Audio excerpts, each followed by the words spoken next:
একটা ব্যাঙকে যদি আপনি ঠান্ডা জলের পাত্রে রাখেন আর সেই পাত্রটিকে ধীরে ধীরে গরম করতে থাকেন, ব্যাঙটি কিন্তু তাড়াতাড়ি কোনো প্রতিক্রিয়া দেখায় না। সে চুপচাপ জলের মধ্যে বসে থাকে আর নিজের শরীরের তাপমাত্রা জলের সঙ্গে সামঞ্জস্য করতে থাকে। ধীরে ধীরে জল গরম হতে থাকে আর ব্যাঙও ধীরে ধীরে তার শরীরের ভেতর সেই উত্তাপ সহ্য করতে থাকে। সে ভাবে এটা তো এখনো সহ্য করা যাচ্ছে। কিন্তু সমস্যা তখনই শুরু হয়, জলের তাপ একসময় এত বেশি হয়ে যায় যে তখন আর সহ্য করা যায় না।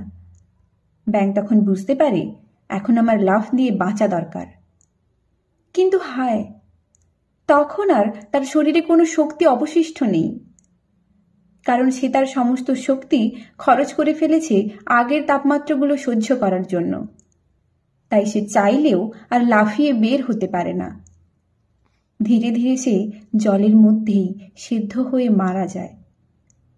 আপনি কি জানেন, ব্যাঙটা আসলে মারা যায়নি জলের তাপে, বরং মারা গেছে সময় মতো সিদ্ধান্ত না নিতে পারায়।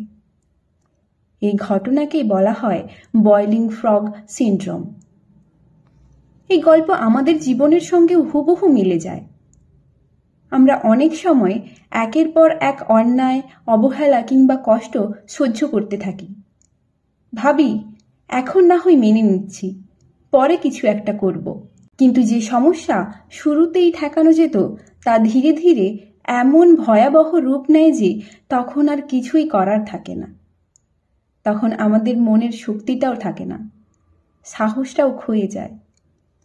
শিক্ষণীয় তাই, জীবনে কখনো এমন পর্যায়ে পৌঁছবেন না যেখানে লাভ দেওয়ার মতো শক্তিটুকুও থাকবে না। সময় থাকতে নিজের অবস্থান পরিষ্কার করুন, প্রতিবাদ করুন, নিজের সম্মানকে রক্ষা করুন। না হলে একদিন হয়তো আপনিও সেই সিদ্ধ ব্যাঙ হয়ে যাবেন, যে বাঁচতে চেয়েও বাঁচতে পারল না।